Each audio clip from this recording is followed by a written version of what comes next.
Okay, in this video we're going to go in and take a look at the interface of Report Builder 3.0, and we'll go ahead and start it.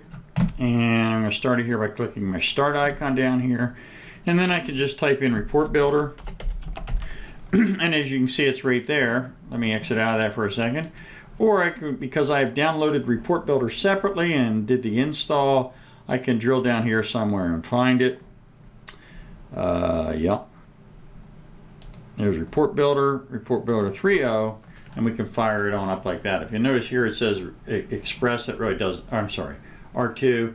That really doesn't matter either. Now, the first thing it opens up is this wizard. So I move this down here into the where you can see it on the screen. I'm going to close out of that, and then I'll move this down here. And here's my Report Builder 3.0 again. So now let me resize this and get it in better so you can see it.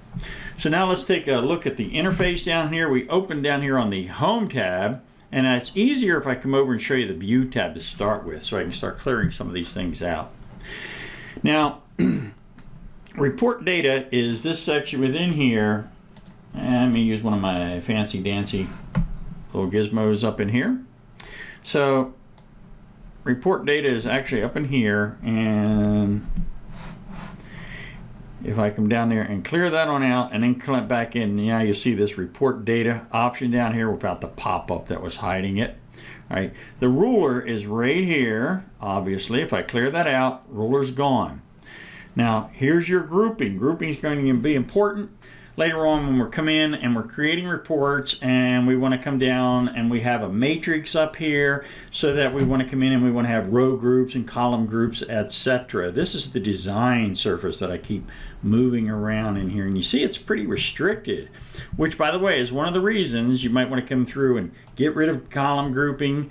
And once you have your data source and your data sets up in there, you perhaps, and you've configured all that, you might want to clear that one out just so you have a cleaner interface. By default, these three are selected, and if I go over to properties, properties pops up, and the properties will vary depending, see, on which object that I select in here. Right now, let me close properties. The one that's a little weird is the report gallery, which is also fairly important. If I come over to the Insert tab, you see this Report Parts. If I click on that, now the Report Part Gallery opens on up, and I can go in and bring down other report parts that either I or other users have created, stored on the report server, and then I can reuse them down here, which is an excellent feature. Now, you probably wonder why they didn't set it up here, so that you have to go to a different tab over here, and I can see it's closing and then it's opening. Why you have to go into a different tab? Beats me. And actually there is an excellent reason for it. It makes it much more confusing, which sometimes I think is the goal. A little frustration there. Anyway, if you want to resize the report area, you just drag her on out. See, I'm resizing this. By the way, when I'm resizing it, you see I have to move the footer on down. And then I've got all that baloney. So let's continue through. Let's look at the Home tab.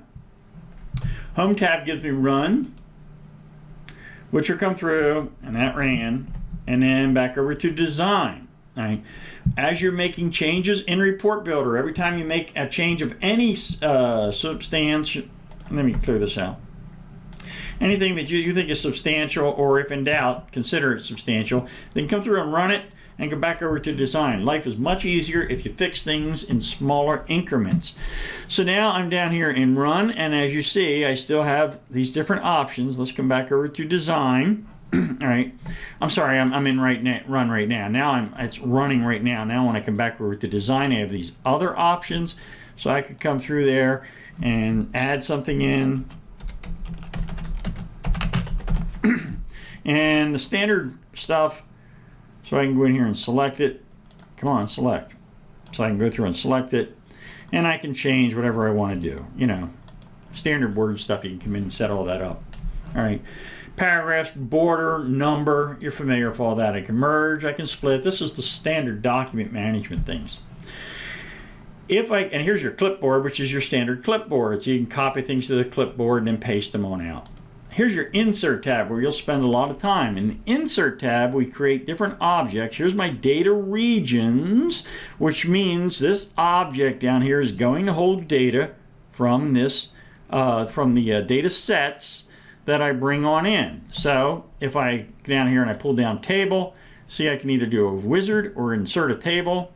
If I click Insert Table, I can just draw it down there, and then immediately I get this pop-up, and it's asking me, because this is a data region, where is it going to get the data from? And I haven't set any of that up, so I'm going to exit on out of that. And back over to the insert. Same thing for a matrix. A list is a little different. For a list, there is no wizard. Again, the list wants to know what is the source of its data. Clear out of that. Now here's your visualizations, the chart, wizard, or insert a chart. If I go insert chart, in a year or two it'll fire on up. There we go. And then I come through and I can pick this, and we have a separate module on charts in and other cells. And gauges, same thing with gauges. So I can come down here and I can insert a gauge. And again, the gauge pops on up and I determine what kind of a gauge I want. Maps. All right, so down here I can do a map wizard or insert a map. Maps are very popular. Data bar and sparklines. Sparklines, in my view, are the greatest breakthrough in visualizations in years. And sparklines are those little bitty graphs that you've seen. Again, we'll cover that in the visualization module. Indicators are KPIs.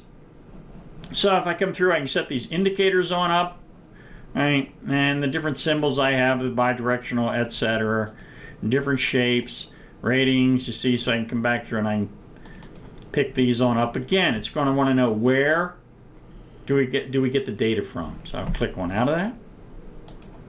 Moving on across, here's your standard, look at that. Get over there. Here's your standard add stuff, so like a text box. I can go in and I can add some kind of text.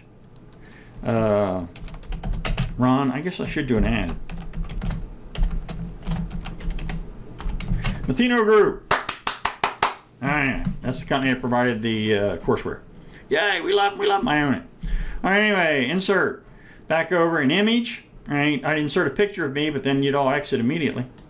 Line, whoop, got a line, nothing fascinating down there, and you can set the thickness of it. Wake up, wake up. Rectangle subreport's pretty cool. So I click subreport, I can add a subreport to a region. There we go. And now I can add this subreport, which we'll do when we get over into a later module. Add a header, add a footer, standard Word stuff. And I've already went through the view module. Menu item. Now here's this is the standard undo and redo. Here's my save button, and this little globby thing in the upper left is called the office button. And if I click it, up pops my office. It's new, open, save, save as, which you're used to. But here's publish your report parts. If I click on that, I get this option. I can come in, I can publish all the report parts, and I'm going to come through and I'm going to say review and modify. And now here's the parts. I went in there, a group panel page, and I add these different things down here. All right, and data sets, I don't have a data set down here, but I can come through and I can edit those if I want and publish them, which we'll do in a later module. Report parts are really important. It really gets you a lot of good reuse. So let's go back over here. Now I'm going to go into options. Bring this on down. Under options, this is where you can set your default report server, or your default. This is set up for work report server express.